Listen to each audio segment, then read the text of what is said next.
Portanto, abra aí Atos dos Apóstolos, capítulo de número 24. Eu vou ler do versículo 1 até o versículo 23. E eu sei que você vai poder acompanhar, e creio que Deus tem muito a conversar conosco aqui nessa noite, tá?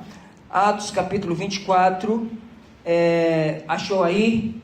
Bom, em que nós estamos? Olhe para cá um pouquinho. Qual é o pé que nós estamos? Nós já estudamos sobre a chegada de Paulo lá em Jerusalém, vindo ali da região da Ásia e da Europa, trazendo os donativos para os irmãos ali de Jerusalém, que estavam passando e atravessando uma sequidão muito grande, e ele trouxe donativos. Chegando ali é orientado a fazer um voto. No final desse voto é reconhecido pelos judeus da Ásia, e aí avançam nele, batem muito. Ele é salvo pelo comandante, ele pede permissão para falar, ele fala com o povo. Quando ele chega no discurso que fala, Deus me enviou aos gentios, eles rasgam a roupa, jogam terra para cima, ficam muito indignados e querem despedaçar a Paulo. Ele é guardado na fortaleza. No dia seguinte ele é apresentado ao Sinédrio. O Sinédrio manda bater nele, o próprio Ananias, que era o sumo sacerdote na época. E aí Paulo, o comandante Cláudio, com medo dele ser despedaçado, tira de lá, volta de novo para a fortaleza, e naquela noite o Senhor lhe aparece e diz: Paulo, não tenha medo, porque importa que do mesmo jeito que você pregou aqui, você vai pregar diante de magistrados, de reis e também em Roma. E aí, de uma certa forma, como um milagre de Deus,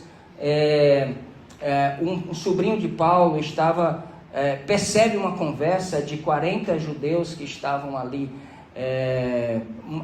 tramando, né? Eles fizeram um jejum, dizendo que não comeriam e não beberiam enquanto não matassem a Paulo.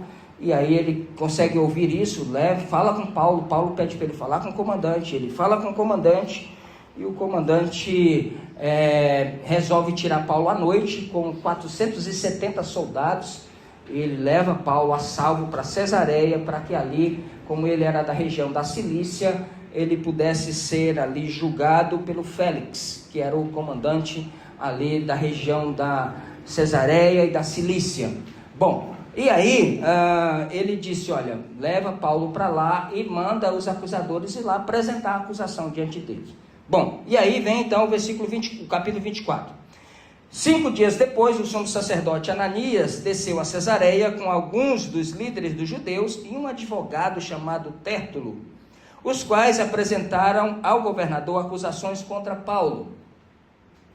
Quando Paulo foi chamado, Tértulo apresentou as causas contra Paulo a Félix. E aqui segue a dissertação de Tértulo, né? Temos desfrutado um longo período de paz durante o teu governo, e o teu providente cuidado resultou em reformas nesta nação. Em tudo e em toda parte, excelentíssimo Félix, reconhecemos estes benefícios com profunda gratidão. No entanto, a fim de não tomar mais do seu tempo, peço a ti o favor de ouvir-nos por mais alguns instantes. Verificamos que este homem é um perturbador. Em outra tradução ele diz: esse homem é uma peste, que promove tumultos entre os judeus pelo mundo todo. Ele é o principal cabeça da seita dos nazarenos e tentou até mesmo profanar o templo. Por isso nós o prendemos. Se tu mesmos o interrogares, poderá verificar a verdade a respeito de todas essas acusações que estamos fazendo contra ele. Os judeus confirmaram a acusação, garantindo que as afirmações eram verdadeiras. Quando o governador fez sinal para que Paulo falasse, Paulo então começou a se defender. Sei que há muitos anos tem sido juiz dessa nação. Por isso, de bom grado faço a minha defesa. Facilmente o Senhor poderá verificar que há menos de 12 dias subi a Jerusalém para adorar a Deus.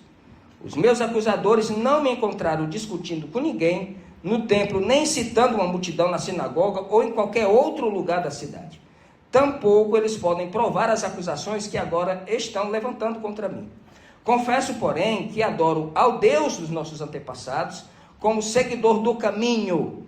a que eles chamam de seita. Creio em tudo e concordo com a lei e no que está escrito nos profetas. E tenho em Deus a mesma esperança desses homens, de que haverá ressurreição tanto dos justos como dos injustos. Por isso procuro sempre conservar limpa a minha consciência diante de Deus e dos homens. Depois de estar ausente por vários anos, vim a Jerusalém para trazer donativos ao meu povo e apresentar ofertas. Enquanto fazia isso, encontraram-me purificado no templo, sem me envolver em nenhum ajuntamento ou tumulto. Há, porém, alguns judeus da província da Ásia que deveriam estar aqui diante de ti e apresentar acusações, se é que tem algo contra mim. Ou os que aqui se acham deveriam declarar que crime encontraram em mim quando fui levado diante do Sinédrio. A não ser que tenha sido este, quando me apresentei a eles, bradei, por causa da ressurreição dos mortos, estou sendo julgado hoje diante de vocês. Então Félix, que tinha bom conhecimento do caminho, adiou a causa e disse, quando chegar o comandante Lísias, examinarei o caso de vocês. Em seguida, ordenou ao centurião que mantivesse Paulo sob custódia, mas que lhe desse certa liberdade e permitisse que os seus amigos o servissem. Apenas até aqui. Agora diga amém. Amém. Povo obediente, né? Graças a Deus. Só um. Meus irmãos, vamos então tentar dizer alguma coisa a respeito disso aqui. Ele chega então lá, alguns dias depois, ele estando em Cesareia. Por que eles guardam ele em uma certa regalia? Por causa da cidadania dele, que era romana, tá? Então, a comitiva composta pelo sumo sacerdote, que era Ananias, tinha um grande envolvimento com a política, um grande envolvimento com os comandantes, com os governadores da época. Então, eles já tinham ali muitos contatos, né? É igual a política de hoje. Então, Tértulo, eles levam um orador, um advogado chamado Tértulo, que era um gentil, um cara profissional, um advogado profissional contratado para acusar Paulo. E ele era muito hábil, muito forte no argumento, tinha uma boa retórica. Então, ele era ali um alto investimento dos judeus para obter do governador aquilo que eles queriam. Falou, a gente não vai lá chegar com qualquer pessoa, vamos levar o melhor advogado, o melhor orador, e ali a gente faz aquele teatro todo. Então, o Tértulo já começou a bajular Félix, né? Porque o problema de bajulador é que todo bajulador é mentiroso, é falso, é venal, não tem jeito, é todos, né? Aí o governador, ele começou a dizer que durante todo esse tempo que o senhor tem estado aqui, a Judéia, os judeus têm sido muito abençoados com as reformas que você tem feito, com a tranquilidade, a paz que você tem trazido para cá, e os judeus estão extremamente gratos contigo. Tudo mentira, irmão. Porque as reformas nunca foram feitas por Félix, foram feitas por Herodes. Foi Herodes que fez as reformas, inclusive do templo. E no tempo que esse Félix aqui governou, só houve revoluções, motins, e foi um período turbulento. Então não tinha nada de verdade naquilo que o Tértulo estava falando. Era só bajulação mesmo. E esse cara, o governador aqui, ali da região da Cesareia, ele era detestado pelos judeus. Ele era muito mais conhecido pela corrupção dele do que pela ajuda dos judeus. Não tinha ajuda nenhuma, né? Isso a história fala muito claro. Então, ele chega dizendo, esse homem é uma peste, esse homem é um desordeiro, um perturbador, um mau caráter, porque ele está promovendo desordens e motins por onde ele passa, e por onde ele passava, e que Paulo era o principal agitador de toda a seita dos nazarenos. E sabia que você é da seita dos nazarenos? Pois é, começou como seita, tá? E que tentou profanar o templo, inventando um monte de mentira, e tentou reverter ali o motivo da prisão. Ele acusou Cláudio Lísias de ter tirado, ele falou, a gente queria julgar ele, a gente pegou ele quando ele foi preso, o comandante Cláudio Lício foi que tomou ele das nossas mãos e guardou na fortaleza. Mas a gente só queria conversar com ele, conversar nada, eles queriam matar Paulo. Eles queriam despedaçar a Paulo, né? E aí,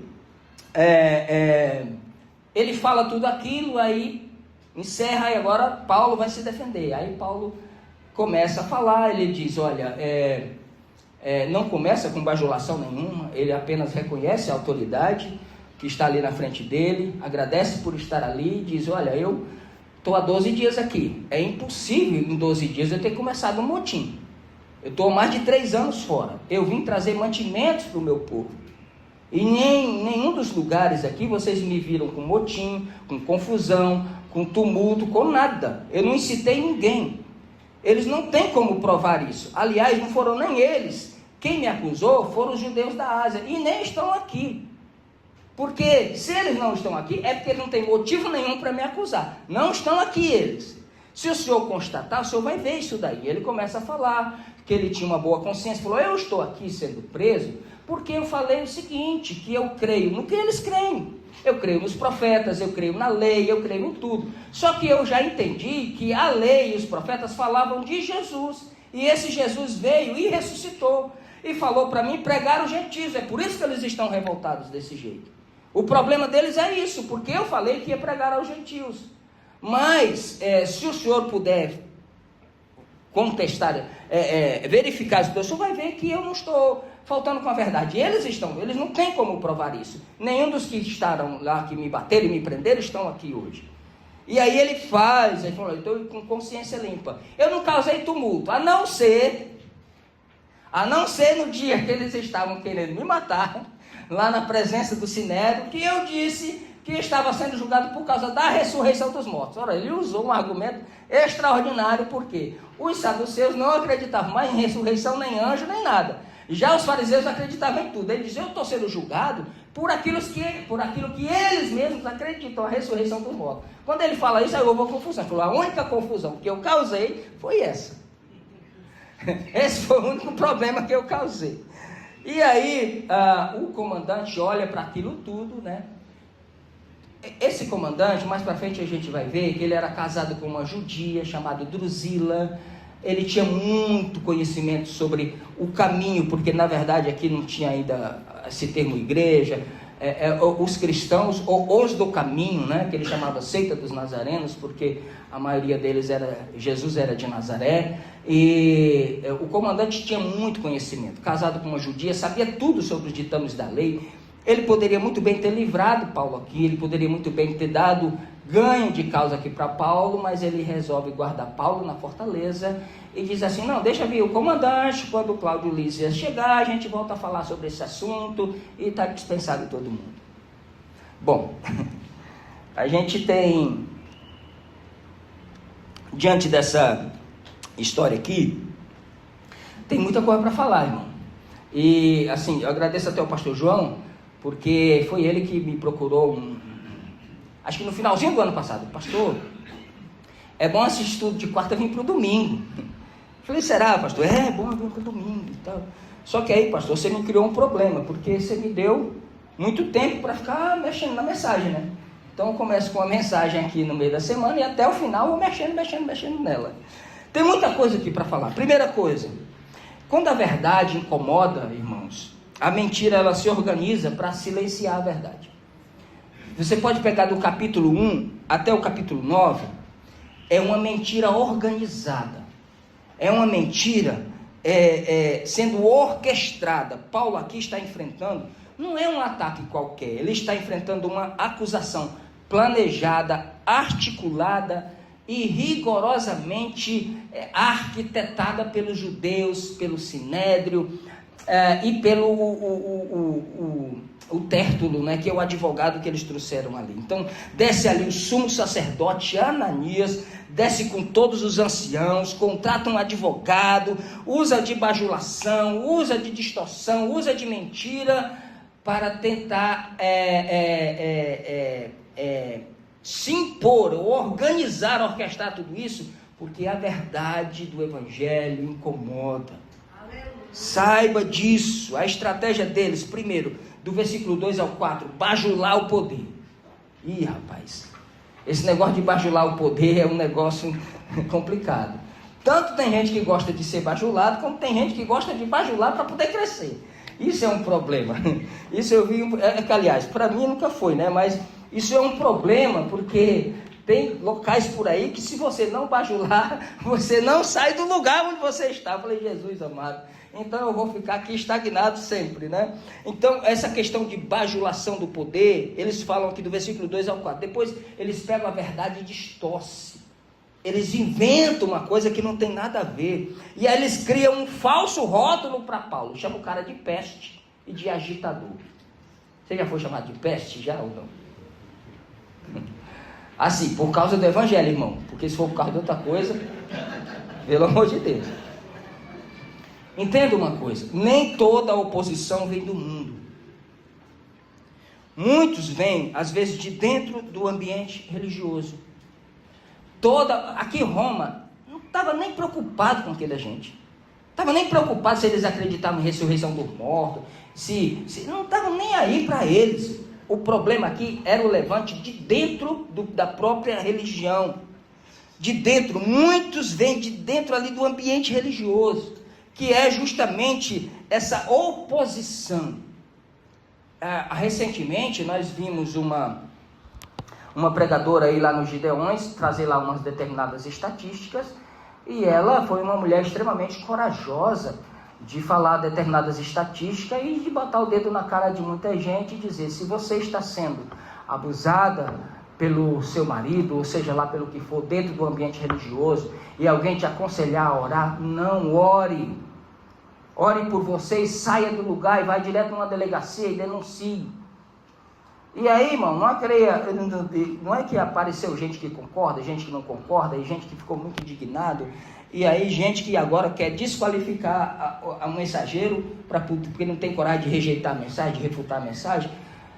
Eu não quero pegar esses meandros, se a estatística está certa ou está errada, mas ela denunciou uma coisa que todos nós sabemos que existe.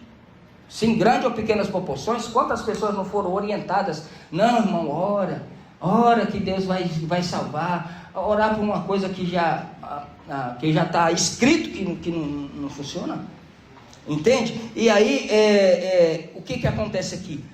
Eles começaram a desqualificar ela, disseram, mas se ela tinha esse conhecimento todo, por que ela não foi na polícia? Por que ela não falou? E por que isso? Aí pegaram a mensagem e começaram ponto a ponto. Eu falei, meu Deus do céu. Se a gente for pegar e for procurar defeito, irmão, a gente acha defeito na oração de Jesus. A gente vê que história é essa de Pai Nosso, Pai Nosso. Pai é meu, não é? Pão nosso, o meu pão é meu. Eu que ganhei, eu que trabalhei, vou dividir meu pão com William, Deus me livre, o pão é meu. Não é? Então a gente vai achar defeito em tudo. Não é? E aqui a estratégia deles foi bajular, distorcer a verdade e criar esse falso rótulo. Eu posso dizer uma coisa para vocês. Eu nunca fui caluniado por um ateu. E também nunca fui caluniado por um católico. Mas por um crente eu já fui. Por um evangélico eu já fui. Principalmente gente do ciclo de oração. Muitos. Por esse povo eu já fui. Não só eu. Mas o meu irmão, pai desse menino aí que vai chegar aqui essa semana, para vir para a formatura dele, arrancaram ele de uma congregação por uma calúnia que não tinha nem cabimento. E o avô dele, que é o meu pai, também foi tirado de uma congregação por causa de calúnia. E eu sempre disse, olha, foi assim com meu pai, foi assim com o meu irmão, vai chegar a minha vez. E chegou.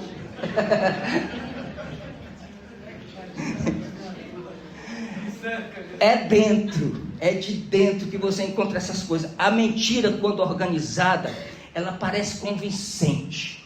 E tem aqueles que preferem acreditar na mentira do que procurar a verdade e a veracidade dos fatos. O silêncio, aliás, o sistema religioso, ele pode se tornar o inimigo da verdade. É isso que a gente está vendo aqui.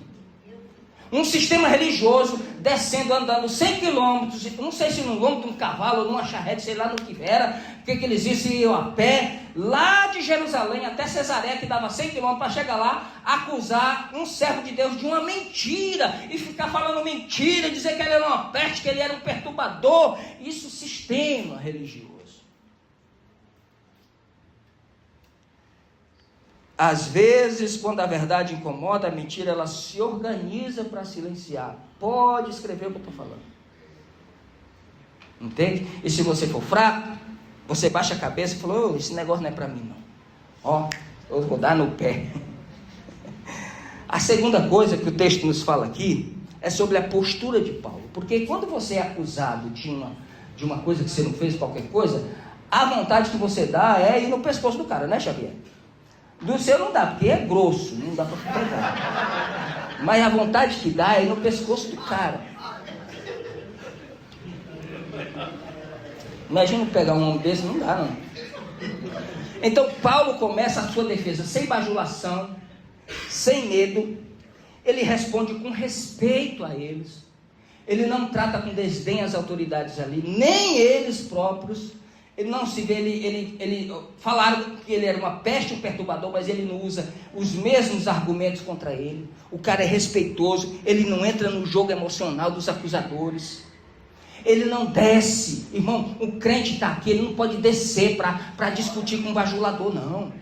Você está aqui, Deus te chamou para uma obra, você não pode descer para discutir ou para parar. Quando chamaram Neemias, falou: Neemias, a gente quer que você vá lá na igreja para orar com a gente. Ele falou: eu estou fazendo uma grande obra, eu não posso parar, porque se eu parar para ir com vocês, a obra para aqui. Então, ele trabalha com fatos, ele não trabalha com narrativa, nem com manipulação, porque no meio religioso tem muita manipulação. E eu não gosto de uma coisa, mas eu quero que você concorde comigo, então eu quero fazer sua cabeça, eu quero te manipular para tu concordar comigo. O meio religioso tem muito isso. Entenda, irmão, coragem não é gritar, é permanecer firme na verdade. É isso que Paulo permaneceu. Estou aqui firme na verdade. Está aqui, pode constatar os fatos aqui. Eu não preciso manipular ninguém para se defender, e que quem anda na verdade não teme nenhuma investigação. Aleluia, glória a Deus. Teve uma irmã de alguém que congrega aqui na igreja. Ixi, meu Deus, se eu for falar de quem é, a irmã dela já vai saber. Mas ela me ligou e falou: pastor, eu não queria falar isso para o senhor não, mas eu tenho orado por você e eu estou preocupado com o senhor, porque aonde a minha filha congrega, lá na igreja, o próprio pastor lá de onde ela congrega comentou e falou: mas o que estão querendo fazer com Ximenes? Porque foi falado lá na cúpula lá de São Paulo, que foi designado 2 pastores para investigar a vida do senhor. E eu fiquei assim, preocupada. Então eu estou dizendo para o senhor, não sei se você sabia. Eu falei: não, eu não sabia, mas eu estou orando por você. Eu falei: tá bom, minha irmã, mas eu não tenho nada que possa me descredenciar em nada, em absoluto. Estão investigando? Deixa investigar. Pode virar pelo avesso, pode pôr de ponta cabeça, pode vir lá para cá. Eu tenho a minha consciência tranquila de absolutamente tudo que possam me acusar pela frente. Não sei se investigaram, se não investigaram, acho que não deu em nada, porque até agora não me procuraram. Quem vive na verdade não precisa de performance. Quem vive na verdade precisa de posicionamento. Quando tem gente que pode estar investigando a sua vida, ou tem gente que pode estar levantando calúnia contra você, você está aqui posicionado na obra de Deus, posicionado como homem de Deus, como mulher de Deus, como pai de família, como mãe de família, para sustentar aquela credibilidade que Deus deu em você através do seu Espírito. Deus pegou o próprio Espírito dele e disse assim: eu vou colocar o meu Espírito em você. Isso tem muito mais valor do que tudo aquilo que posso investigar, ou possam falar. Deixa vasculhar, deixa falar. Não vai encontrar nada além do que boas obras, não porque somos bons, mas porque Deus em nós faz todas as coisas. Portanto, eu te dou um conselho: viva de tal forma o Evangelho que as pessoas só possam te acusar por meio de calúnia. Certo? Viva de tal forma que as pessoas só possam te acusar por meio de calúnia. Porque os ímpios, eles não precisam de razão para acusar a igreja, para atacar a igreja. Eles acusam mesmo sem razão. Só que nós não podemos dar razão para eles nos acusar.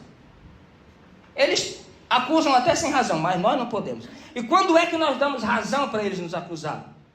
Para eles falarem mal da gente? É quando nós somos um péssimo trabalhador, é quando nós somos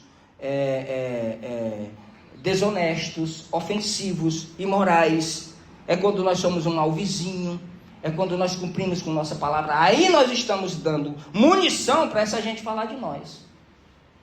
Mas se você não der munição nenhuma, ainda assim eles vão achar um meio para falar sobre você. Imagine Paulo, irmãos, chamado por Jesus Cristo para levar o amor de Deus aos gentios. O cara está agora preso e tendo que ouvir estas acusações. Já pensou nisso? Ele poderia muito bem ter falado, mas rapaz, eu quero lamazico com esse negócio. Só estou tomando pancada. É só cacete o dia. Não, eu não quero mais isso. Não, eu quero é ficar aqui preso mesmo, daquilo, seja lá o que Deus quiser, eu estou na mão de Deus. Não quero mais isso não. Ora, irmão, se Deus não poupou nem a Paulo, você acha que ele vai poupar você? Acha mesmo? Você acha que tu é melhor que Paulo? Ou eu? Você não é bestinha achando que você é melhor. Não. Olha, irmãos, no trabalho, na escola, entre famílias que não creem, sempre vão acontecer esse tipo de coisa. Você precisa estar pronto. Você precisa entender que a sua missão é muito maior do que você. É maior do que qualquer coisa. Você está numa obra que é maior do que você. Em nome de Jesus, entenda isso. O inimigo, ele para frear o progresso do evangelho, ele usa todo tipo de mentira, de calúnia. Foi assim com Estevão, não foi? Não foi assim com Estevão? Não mentiram até apedrejar o rapaz? Não foi assim com Jesus? Não mentiram, não fizeram uma manobra para ele ir para a cruz e ser crucificado pelos romanos? E Pilatos ali todo, falou, rapaz, esse homem é inocente, eu não sei o que eu faço, eu vou mandar açoitar, e depois quando eles chegarem aqui verem ensanguentado, eles vão ter dó, e aí, açoita, apresenta, está aí o homem. Não, eu quero crucificação. Mas esse homem não fez nada para crucificação. Então eu vou chamar o Barrabás. Ele pega o cara mais terrível da época. Eu vou botar aqui um de um lado, outro do outro, para dar anistia a um. Não é possível que eles vão escolher o Barrabás. E aí saiu os religiosos falando no ouvido de um e de outro. Escolhe Barrabás, hein? Ó, o voto é no Barrabás, tá certo? O voto aí no Barrabás. A legenda é tal, vai lá. Você entende isso, irmão? Você entende isso? Não dê motivos para ninguém, mas se prepare. Você pode enfrentar uma calúnia por causa do Evangelho de Cristo. Você está preparado? Tá não, né? Não respondeu nada? Está preparado? Olha, se você sofreu uma calúnia, eu vou te indicar um advogado. O Tértulo, tá? Ele mente. Terceira coisa, nunca negocie sua integridade. Nunca. Paulo preferiu perder a causa, mas não corrompeu o juiz e não se vendeu. Aleluia, Jesus. Preferiu sofrer o dano do que comprar o juiz. Esse Félix aqui, irmão, como eu falei para vocês, com certeza ele conhecia bastante do judaísmo, sobre os cristãos, os chamados do caminho, que eram os discípulos, a seita dos nazarenos. Ele era casado com uma judia chamada Drusila, está no versículo 24, a gente vai ler no próximo domingo. E ele já tinha se passado ali, olha, hein, dessa época aqui, do Pentecoste para essa época aqui, já tinha se passado em torno de 15 a 20 anos. Desde o Pentecoste até essa data aqui, não tem uma precisão, mas já tinha se passado de 15 a 20 anos. E ele tinha conhecimento suficiente para resolver aquilo ali naquele momento, porque aquilo não era uma causa para o tribunal romano, porque os romanos não estavam preocupados com esses problemas religiosos entre eles. Se eles acreditavam em ressurreição ou não, se Jesus ressuscitou, eles estavam lá preocupados com isso. Resolve isso entre vocês. O Sinédrio existia para isso. O Sinédrio existia para resolver as questões religiosas do povo judeu. Já os romanos, eles decidiam sobre as questões políticas. Tem nada a ver. Aí eles pegam uma questão religiosa e traz para eles resolverem. Cara, resolve isso aí entre vocês. Mas resolveu manter Paulo preso e esperar Cláudio Lísia chegar. Isso pode ter sido pelo menos por 2 motivos. Primeiro, agradar os judeus, que está no versículo 27. A gente vai ler no próximo. Ele queria agradar a política, né? Então, para agradar os judeus, vou manter esse homem preso. E em segundo lugar, está no versículo 26, para ganhar tempo, para tentar subornar Paulo. Porque de vez em quando ele mandava chamar Paulo, como é que conta a história aí de novo? Para ver se Paulo oferecia dinheiro para ele soltar. A fala de Paulo, irmão, ela não nega o evangelho. Do versículo 14 até o 16, você vai ver que Paulo, ele não tenta suavizar sua fé para se livrar. Ele não tenta meios caminhos. Ele admite, eu sirvo a Deus dos nossos pais. Ele não tem essa conversinha, não. Você é cristão? Então, eu sou, né? Não tem isso não. Ele diz, eu sirvo a Deus dos nossos pais. Aliás, eu sou do caminho que eles chamam de seita. Eu sou mesmo, eu sou desse negócio aí. Eu sou daí. Eu sou desse misturado aí. E ele declara a sua fé na ressurreição. Eu acredito na ressurreição dos mortos. Eles também acreditam na ressurreição dos mortos. Então, o mais profundo aqui, irmãos, é que Paulo diz assim, diante disso eu procuro sempre ter uma consciência sem ofensa diante de Deus e dos homens. Olha que grandeza que esse homem, no meio de uma acusação, ele consegue sair. Quanto mais espreme Paulo, mais coisa boa sai dele. Quanto mais espremia, quanto mais caluniava, mais coisa boa saía do cara. No meio do maior espremido, da maior calúnia, ele diz assim, eu procuro ter uma consciência tranquila, sem ofensa diante de Deus e dos homens. E eu te aconselho a não negociar sua fé para evitar rejeição. Mas se eu disser que sou cristão, vou ser rejeitado. Se eu disser que sou desse grupo aí vai ser um problema. Não negocie a sua fé para evitar rejeição. O mundo pode chamar de seita, pode chamar de rebelado, mas você continua sendo gente da verdade. Você continua sendo gente do coração de Deus. Sabe onde é que nasce a coragem, irmão? Ela nasce numa consciência limpa. Se você não tem uma consciência limpa, e se você anda com um maracutaia ou com alguma coisa, meu amigo, nem de noite você vai dormir. Porque a coragem nasce de uma consciência limpa. E Paulo dizia assim, rapaz, eu tenho uma consciência limpa diante de Deus e dos homens. Irmãos, esse Jesus a quem Paulo prega, a quem ele testifica ser o Filho de Deus, ele não cabe no quadrado da religião. Ele não cabe, por isso, ele se torna insuportável em todo lugar que ainda querem controlar o sagrado dentro do cercadinho da religião. Em todo lugar que tentam controlar o sagrado, o evangelho vem e explode. Porque o evangelho é insuportável para quem quer controlar, para quem quer botar, enquadrar, é o meu quadradinho. O evangelho não tem quadradinho. Não tem, não adianta você tentar controlar. O vento assopra onde quer. O vento assopra onde quer. O vento é livre. Eu quero ver alguém que possa criar uma lei. O vento não vai soprar aqui. Eu aposto que alguém possa criar uma. Ele sopra onde ele quer. Assim é aquele que é nascido do Espírito. Ele não tem cercadinho, ele não tem nada. Ele tem a liberdade do evangelho para agir de consciência limpa e com a verdade na luz, com os pés firmados na verdade do evangelho. Para andar com este Jesus, para pregar a mensagem desse Jesus, e por decidir pelo evangelho segundo Jesus, você será chamado de todos os adjetivos pejorativos que você possa imaginar. Pastor João já nos dá conta de que no Nordeste chamava de bode, né? Os crentes chamavam de bode, em outros lugares chamavam de outros nomes piores ainda. Que os dominadores do sagrado inventam. Para Paulo foi uma peste. Esse homem é uma peste. Você está preparado para ter um nome assim, bem pejorativo para o resto da vida? Pois é.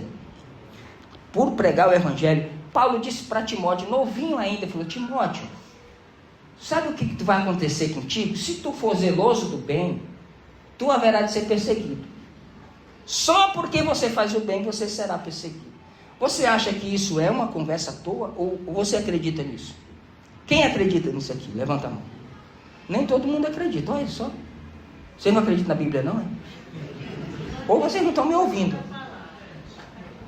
Se vocês forem zelosos do bem, haverão de ser perseguidos. Acredita nisso, sim ou não? Amém. A quarta coisa que o texto nos traz aqui é que a sua vida, ela precisa condizer com o seu discurso. Paulo trouxe uma defesa, mas a vida dele condizia com o discurso dele. Os caras trouxeram um discurso falso que não condizia com a verdade. Mas Paulo trouxe, do versículo 10 até o 13, ele faz a sua defesa relatando fatos e apresentando evidências claras. Ele falou assim, ó, eu vim trazer a oferta, a minha generosidade. Eu estava em purificação no templo, minha vida espiritual. Eu não estava causando tumulto, isso é fato, eles podem ver. Ou seja, a vida dele desmente as acusações dos outros. Aleluia, Jesus. A vida que o cara levava desmentia qualquer que seja a acusação. A sua vida precisa sustentar a sua mensagem. O seu discurso pode ser muito bonito, a sua oração, a sua pregação, mas se a sua vida não bate com aquilo que você fala, você está trazendo um prejuízo para você e para a igreja.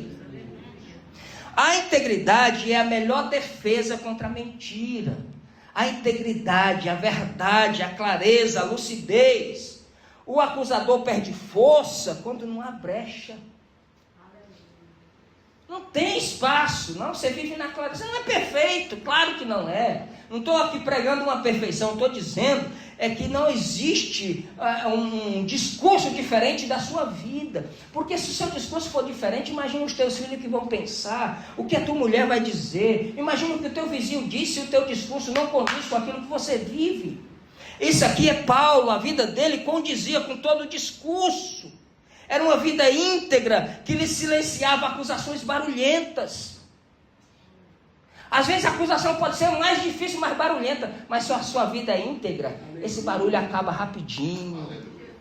Acaba e você vai caminhando, um passinho de cada vez, servindo ao Senhor Jesus Cristo. E Paulo escreve aos Efésios, ele nos orienta a nos cingirmos com a verdade. Não dá para você se cingir com um terno. Não, você não se cinge com uma calça, você não se cinge com uma camisa. Sabe o que significa cingir? É a peça íntima que cobre a tua nudez. Para nós hoje, uma cueca. Cingir-se da verdade significa que no seu mais íntimo, no seu mais interior, tem que ter verdade ali. Não é só da boca para fora. Tem que ter verdade no seu discurso, tem que ter verdade no seu olhar, tem que ter verdade na tua oração, tem que ter verdade em tudo. Cingivos da verdade. A verdade precisa ser a nossa defesa em toda e qualquer situação. A gente não precisa bajular. Paulo não precisou bajular. Ele apenas contou os fatos. Ele disse, pode investigar. O que eu estou falando é verdade. E eles sabem que é verdade. A autoridade de Paulo não estava na oratória dele, nem na sua retórica, mas na verdade. Que a sua autoridade seja a verdade que você vive. O que o cara fez? Ele negou com fatos aquilo que Tértulo tinha acusado com mentira. Ele disse, olha, eu só estou há 12 dias aqui, como é que eu poderia organizar uma revolução, uma desordem? E sobre as acusações aí de renegar a lei, eles mostram que eles podem ver que eu nunca encorajei ninguém a abandonar a prática do judaísmo. Ele mostrou apenas que essas coisas eles apontavam para Jesus, que Jesus já tinha vindo e que continuar fazendo aquilo não tinha mais significado, era só isso. Aliás, irmãos, como é que começa a carta aos Hebreus? Havendo Deus outrora falado de diversas formas e diversas maneiras pelos seus filhos, pelos seus santos profetas, fala dessa vez agora através do seu próprio Filho. Significa, que tudo que antes foi falado não tem significado nenhum no sentido de verdade do que Jesus. Tudo aquilo apontava para ele. Agora eu tenho, é Jesus, a luz, é o próprio Deus encarnado em mim. Então ele mostrou que não tinha discutido com ninguém, nem aglomerado pessoas em volta, e nada. No discurso, todo mundo pode ser bom, mas eu quero ver no que vive, se condiz com o discurso. Porque em Mateus aí capítulo 23, versículo 3, não sei se dá para colocar aqui, foi uma referência que eu coloquei aqui, vamos ver se a gente acha. Mateus 23 e 3. Obedeçam e façam tudo o que eles dizem a vocês. Isso é Jesus falando para os discípulos e para o povo referente aos judeus. Mas não façam o que eles fazem, pois não praticam o que pregam. Imagine que coisa pesada. Jesus estava dizendo, esse povo no discurso é bom, façam tudo o que eles fazem, mas não imitem a vida deles, porque eles não praticam nada. Pensa que tristeza. Quinta coisa, vamos caminhar para o final. O verdadeiro amor lança fora todo medo, irmão. Todo medo. Versículo 14 do capítulo 24, Mateus, coloca aí para nós, Atos dos Apóstolos 24, 14. Paulo, ele não teve problemas em se assumir cristão. Eu confesso, porém, que adoro a Deus dos nossos antepassados, como seguidor do caminho, a que chamam de seita, creio em tudo o que concorda com a lei, no que está escrito nos profetas. Falou, eu sou esse homem aí mesmo, entende? Então, ele não tem problema em se assumir na presença de todos. O que ele acreditava era em Deus, e era no mesmo Deus que eles acreditavam, né? E que ele acreditava também na ressurreição, assim como eles. Só que ele já tinha visto o cumprimento de Jesus, e eles ainda não. Sabe qual é o meu crime, Félix? Disse Paulo para Félix. É dizer que Jesus ressuscitou. Esse é o meu crime. No que isso está errado? Eu acredito, por isso eu digo que Jesus ressuscitou, porque ele apareceu para mim. Eu não estou contando uma história, ele me apareceu no caminho de Damasco e me disse para pregar os gentios. É por isso que eu estou sendo odiado aqui. O verdadeiro amor lança fora todo medo, e Paulo estava aqui sem medo nenhum. Não é porque Jesus tinha aparecido para ele antes, não, porque isso conforta e tudo, mas é porque ele sabia que estava na verdade, irmãos. Os judeus da Ásia, ele disse, olha, eles me encontraram lá, me acusaram, mas onde é que eles estão? Não estão aqui, eles deveriam estar aqui. O fato deles não estarem aqui prova que não tem nada ali que eles possam me acusar. É por isso que Paulo escreve no capítulo 20, versículo 24 do próprio livro de Atos, ele disse, eu não tenho mais a minha vida por preciosa.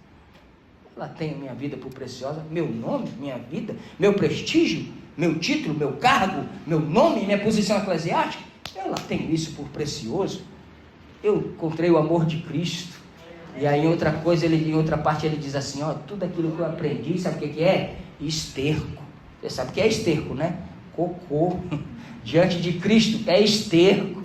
Sabe o meu nome, a minha reputação diante de Cristo é esterco. Ah, o meu nome. Que meu nome, irmão? Grandes coisas o meu nome. Ah, porque estão falando do meu nome. Que história de meu nome, irmão? É o nome de Jesus. Ele que importa é que ele cresça e eu diminua. É por isso que ele escreve, eu não tenho a minha vida por preciosa. Paulo se assume cristão sem medo, fala ousadamente diante de Félix sem medo, bota o dedo na cara dos judeus de Jerusalém e diz assim, vocês estão falando, mas não podem provar o que estão falando. Não teve medo de se assumir, que incitou uma confusão entre fariseus e saduceus no versículo 21, porque ele disse que estava sendo julgado por conta de crer na ressurreição dos mortos. E eu quero te dizer uma coisa, eu quero te desafiar hoje, chegou a hora de quebrar essas correntes, irmãos, em nome de Jesus Cristo. Chegou a hora, chegou a sua vez de quebrar essas correntes. E eu vou dizer, sem histeria, sem alarde, sem trombeta, mas com uma coragem tremenda no coração. Você aceita esse desafio? Chegou a hora, amém, só ouvi um amém. Meu Deus, ou vocês não estão ouvindo, ou não estão nem aí para o que Deus está falando.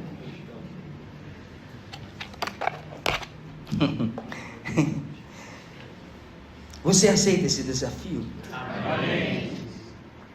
Entenda e decida que essa é uma hora absolutamente única que Deus nos chamou, porque o que nós entendemos à nossa volta como igreja está se dissolvendo pelos apelos sedutores da sociedade, está se desmanchando. Aquilo que a gente via por aí como igreja está se desmanchando. Perdeu em muitos lugares o caráter, perdeu o conteúdo, perdeu o significado, perdeu a consciência, perdeu tudo. Tem lugares por aí, irmãos, que não é mais um ajuntamento para melhor, é para pior. Se nós não desconectarmos desse processo, desse sistema, que nós nos deixamos absorver como se ele fosse um molusco espiritual com seus tentáculos, que perdeu toda a própria identidade em Cristo e passou a pensar somente em si. A gente percebe hoje esse sistema religioso, ele não pensa no evangelho, ele não pensa na pessoa do outro lado, ele pensa nele. Você sabe que eu estou falando a verdade, você está me ouvindo, você está entendendo, a não ser que eu esteja emburrecendo. Você sabe disso, que esse é o momento único que Deus tem nos chamado. É um momento único que Deus nos chamou, entenda isso. Se nós não rompermos com esse espírito e não nos dispormos a nos convertermos à realidade do evangelho, a gente vai se dissolver junto com eles. Não porque somos melhores, mas porque Deus está nos acordando. Deus está batendo na porta da gente, está acordando a gente.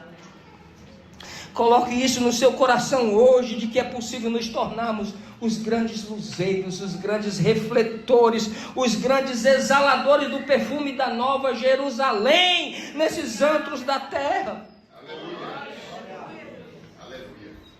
Se não nos dispormos apaixonadamente por isso, e se essa não se tornar a nossa convicção do ser, nós não seremos salvos desse derretimento que já envolveu a todos, inclusive essa geração. Você sabe que eu estou falando a verdade. O derretimento do caráter das pessoas, o derretimento das famílias, o derretimento das igrejas, a igreja envolvida com escândalo, a igreja envolvida com banco, a igreja envolvida com isso, a igreja envolvida com aquilo, é pedofilia, tudo está se derretendo. E Deus disse, por se multiplicar a iniquidade, o amor de quase todos vai esfriar. E existe um esfriamento muito grande, irmãos. Se não nos dispormos apaixonadamente e começar a levantar a cabeça e saber para que Deus nos chamou, a gente derrete junto. Nós estamos tendo a chance de novo, de renovar o nosso coração na pureza e na simplicidade do Evangelho, com a mesma ousadia do apóstolo Paulo. E essa ousadia de quem? Daqueles caras que cantam na prisão. Gente que canta no meio da tempestade, gente que adora no meio da calúnia, gente que adora no meio dentro da cadeia, mas canta porque ele está preso com os braços, mas o coração está livre diante de Deus. Chegou a hora. Se você deixar passar, pode ser que não tenha outra oportunidade. Você entende? Diga amém, por favor. Amém. Chegou a hora, essa ousadia de quem canta nas prisões. Paulo já era um cara que vinha cantando nas prisões já fazia tempo. Em sexto e último lugar, o silêncio conveniente do poder olha, irmão, no versículo 22 e 23, você vê o Félix sabendo de tudo, vendo que Paulo não tinha, mas o cara resolve silenciar. Félix entendia, irmão, do caminho, mas ele não decidiu. Ele conhece a verdade, ele adia a decisão, ele mantém Paulo preso com uma certa liberdade. Isso é perigoso, você conhecer e não se posicionar. É a mesma coisa de Pilatos, sabia que ele era inocente, mas não teve coragem de se posicionar. É o que muita gente faz hoje, sabe, mas não tem coragem de se posicionar, porque perde amigos, perde likes, perde amizade, perde isso, perde aquilo. Inclusive, essas pessoas que não têm coragem de se posicionar, se derreterão. Não basta conhecer o Evangelho, é preciso se render a ele. A omissão também é uma forma de rejeição, você entende isso? A omissão também é uma forma de rejeição. Adiar decisões espirituais endurece o seu coração. É por isso que Deus diz assim, não deixe o sol se pôr sobre a vossa ira. Você tem alguma coisa lá? Não deixe passar de um dia para o outro, varão. Porque passar do dia para o outro vai endurecendo, aquele negócio vai endurecendo. Resolve. Adiar decisões espirituais endurece o coração. Adiar a obediência é escolher silenciosamente a desobediência. Você entende isso? Diga amém. Amém. E eu quero concluir. O chamado desse texto aqui é para coragem. Para coragem. Aliás, quando Gideão leva 32 mil da presença, 32 mil homens diante de Deus, Deus falou assim: rapaz, tem gente demais. Se você der um grito, olha a faca, vai voltar todo mundo. Aí Gideão deu um grito, olha a faca, voltou 22 mil. Só medroso e covarde volta. Vixe, foi todo mundo. É preciso um chamado à coragem. Paulo nos ensina que a oposição virá, a mentira será levantada e o sistema tentará te calar. Está preparado? Diga amém. Amém. Forçado, mas disse. Mas o texto também nos ensina que a verdade não precisa de maquiagem. A verdade não precisa de manipulação. A fé não pode ser negociada, você não compra. A fé é dada por Deus, é presente de Deus para a sua vida.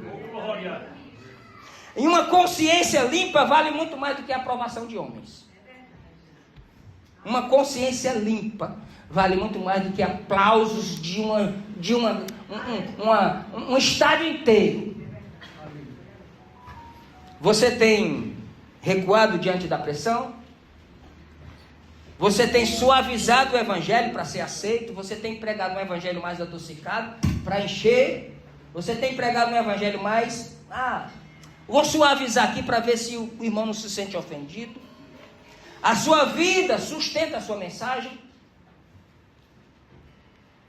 Sustenta? O que você fala, o que você prega, a sua vida sustenta? Então levante-se com a mesma coragem de Paulo. É isso que o texto nos chama. Irmãos, a Bíblia não mostra nenhuma pessoa perfeita. Ninguém, nem na família de Jesus. É uma família confusenta aquela de Jesus. Nem os irmãos acreditavam nele. Nem próprios irmãos.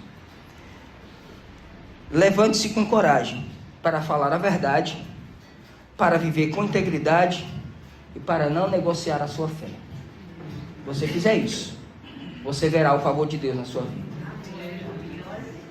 Outra coisa. Nada do que a palavra de Deus garante aqui, está te falando aqui, que se você falar a verdade, se você viver com integridade e não negociar a sua fé, ela não está dizendo que você não vai ter calúnia, não vai ter problema e não vai ter nada disso. Talvez aumente ainda mais. E a questão é, está disposto? O evangelho não precisa de defensores covardes. O evangelho precisa de testemunhas corajosas. Porque eu vou te falar, aqueles 12 homens ali, que Jesus escolhe, até o último dia os caras não entendiam nada. Até na ceia eles não estavam entendendo nada. Mas quando eles viram Jesus ressuscitado, irmão, e desceu sobre eles o Espírito Santo, os caras foram os confins da terra. Ninguém calou a boca deles, ninguém falou mais nada. Vamos matar. Os cristãos daquela época, aceitar Jesus, vamos aceitar Jesus, beleza. Tem ali uns leõezinhos para devorar você e sua família. Essa era a promessa. Tem foice, tem degola, tem estaca, tem uma foice esperando você. Essa era a oferta. Hoje o evangelho, meu amigo, é tanta campanha, é tanta porta que se abre. Você acha que isso perdura? Isso é um evangelho doentio, adoece a tua alma. Ele adoece você, ele te deixa aleijado espiritualmente. Todo cheio de direito, todo cheio de... Que haja em nós o mesmo sentimento que houve também em Cristo Jesus, o nosso Senhor. Você pode ficar de pé para a gente orar?